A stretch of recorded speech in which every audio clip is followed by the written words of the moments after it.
Alright, welcome back to Super Ultra Budget Magic Online.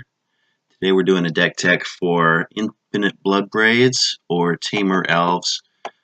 Basically, the question at hand is when a new creature becomes available in Modern, gets unbanned, that is among the most powerful cards in the format, happens to be in a tribe that you've already got a deck built around. What do you do? And I thought the easy answer was to go ahead and stick it in the deck. So basically what I've done is I stripped down my Infinite Elves deck a little bit to put Bloodbraid Elf in. I have trimmed down on the creature count a little bit in order to allow for more lands, because Bloodbraid Elf does bring the curve up just a little bit, but then it ends up being just gravy on top of whatever else you get to add along with it. I went ahead and moved the rest of the curve up along with that because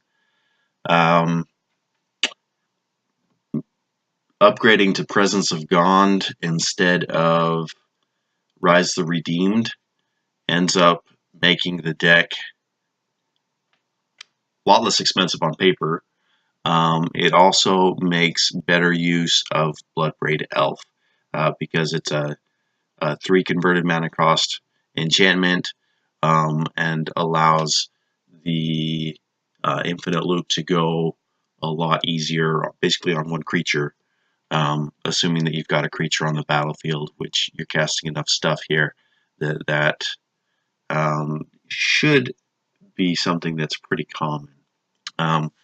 The Bloodbraid Elf also allows you to dump an intruder alarm on the battlefield for free if that happens to be what you come up with.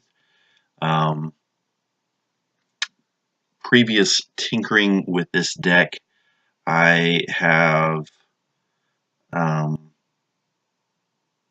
looked at pulling the Essence Warden, but I find that this card has a whole lot of value when you end up playing against Burn or something that's a real aggressive strategy that's only going to get 20 damage in and doesn't have a lot of gas past that. You end up gaining a handful of life and they're out of luck.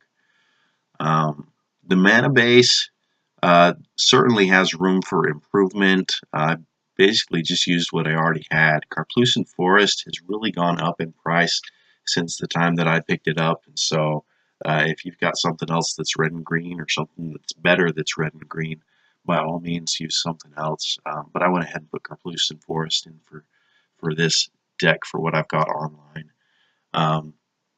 It does give you a third color to tinker with in the sideboard.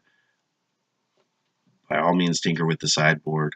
I've had some fun with the things that are in the sideboard. When you end up with tricky removal, I think it's hilarious to put in something that's indestructible.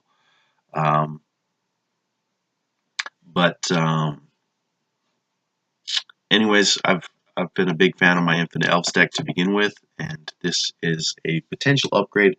I'm curious to see if it plays as well as the original or even better.